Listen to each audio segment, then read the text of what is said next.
guys, so today I'm going to be talking you through how I lost weight overnight. It's super safe and really effective, and I hope you enjoy this video. The first ingredient you're going to need is 2 teaspoons of Epsom salts. After that, we're just going to put in at least 4 teaspoons of ground cinnamon. I recommend 4 to 5, but you can put a bit more if you'd like to. I just don't like it smelling too cinnamony because it makes me feel sick. After that, we're just going to put in 2 tablespoons of olive oil, and we're just going to mix that into the mixture really lightly, just so it doesn't sit on the top and doesn't just get absorbed by one part of the mixture. We want it to be done with all of it. So we're just going to stir it in, and we're just going to do this so there isn't any lumps, and we're also going to do it until it kind of turns into that mush. Then we're going to boil, then pour 350 milliliters of water into a measuring jug. I like to use one with like all the signs on it instead of measuring loads of cups out, but yeah, it's completely up to you what you do. Then we're just going to mix it in and stir it into the original mixture that we made earlier. I like to do this part by part so I don't get any lumps in my mixture and it's all mixed in really well so none of it sits on the top. Then I let it infuse for 5 to 10 minutes just so everything reacts together before we put the bandage in. When we do put the bandage in, we're going to soak it for 5 to 10 minutes, and it's really important to unroll it so every bit of it gets it all over it, and we're just going to stir it in just so every single part is covered. After soaking the bandage for 5 to 10 minutes, we're just going to give it one final stir before we take it out and start wrapping it around our body. I like to do this just so every part of it is covered, and then when I put it on my body, I put one strap down and then just start going tighter the more straps around I do, and I make sure that no skin is left out in between, otherwise some parts will be slimmer than others and it will look really weird. Then we're just going to grab some cling film and wrap it around ourselves. This is going to make us sweat out some water, so it will make us appear to lose weight, and also it stops it from going everywhere on your furniture. After wearing it for an hour, we're just going to take off the cling film and then slowly take off the other bandage, and your tummy will be a bit red because of the magic weight loss things that are happening, but it's absolutely fine and normal for it to be like this. Then just to clear off the other bits, I'm just going to get a wet towel and just wipe it all around my body. This part of my body will also be very dehydrated, so I just use some deep moisture lotion all over my front and all over my back really well, and we're left with a much thinner tummy than we were before. Thank you so much for watching this video. Bye!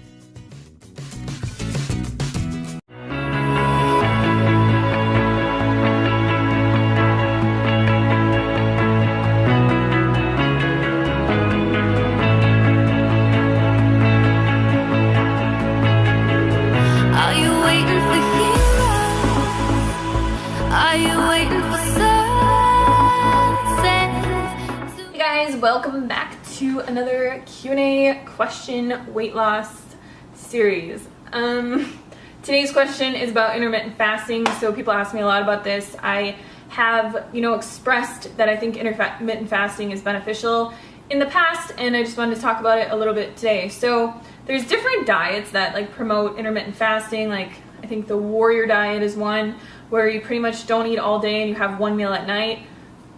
There's also the 5-2 diet, I think it's called, where you eat like as many calories as you can for 5 days, and then 2 days you eat 500 or something like that.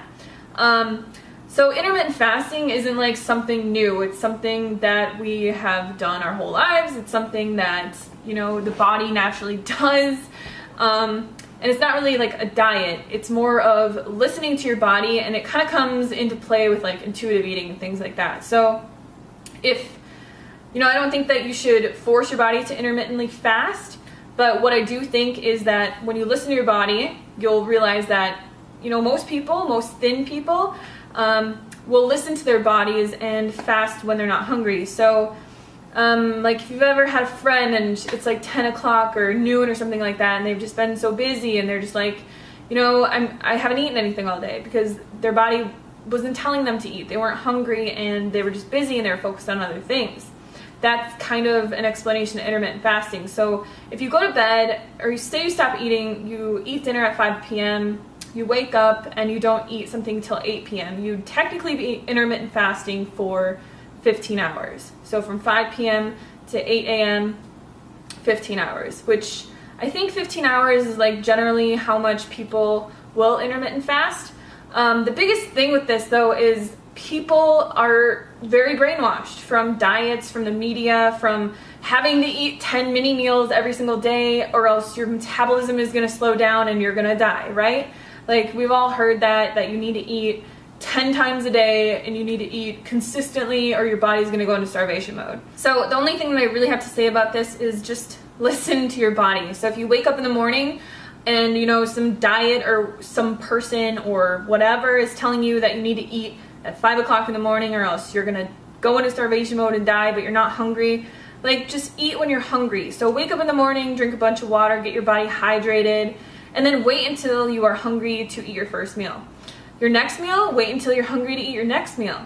So like a long time ago when we were roaming the planet, you know, when we were not living by the standards of society and all their brainwashing and diets, we didn't have 3 meals a day. Like these were put into place by the marketing of America to make us form our eating habits around certain times of the day, which helps, you know, the restaurants, it helps the fast food industries, it helps sell more food in grocery stores because people are like, well, what am I gonna have for breakfast? What am I gonna have for lunch? What am I gonna have for dinner? And it's all these different types of foods. So like you have your breakfast foods, you have your lunch foods, you have your dinner foods, and generally those are what people, at least in, you know, America, on a standard American diet, will eat for those specific meals. They'll wake up, they'll have yogurt because it's a breakfast food, you know, or they'll have oatmeal or fruit or eggs with bacon or something like that. They'll go out to eat and they'll get a huge bacon and egg platter or whatever.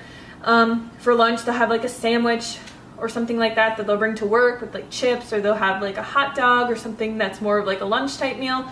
And then for dinner, they'll, you know, make something at home that's like a stew or pizza or whatever. So it's really just American marketing tactics that have placed meal times around everything. And the dieting industry took advantage of that, and they said, well, we're gonna like make this into, you have to eat 10 times a day, or this is gonna happen to you. Or, you know, now there's intermittent fasting diets and things like that, but nothing is really new. I mean, generally, if you just listen to your body and you go by intuitive eating and how your body feels and you eat as much as you want, everything will work out 100%. So I wouldn't say like force your body to intermittently fast. I mean, it is good to not eat right before bedtime or anything like that, but just make sure that you're eating enough at dinner, that you're full and satisfied, and that you can go to bed and not be like starving. And then when you wake up, drink a quart of water, do a couple things, and then once you feel hungry, eat. And then once you feel hungry again, eat. So don't force your body to intermittent fast. It's just something that we naturally do day to day, and I think that that's the healthiest way to go about it. So thank you guys for watching this video. Leave your comments and questions about intermittent fasting below, and I will see you guys tomorrow. Bye!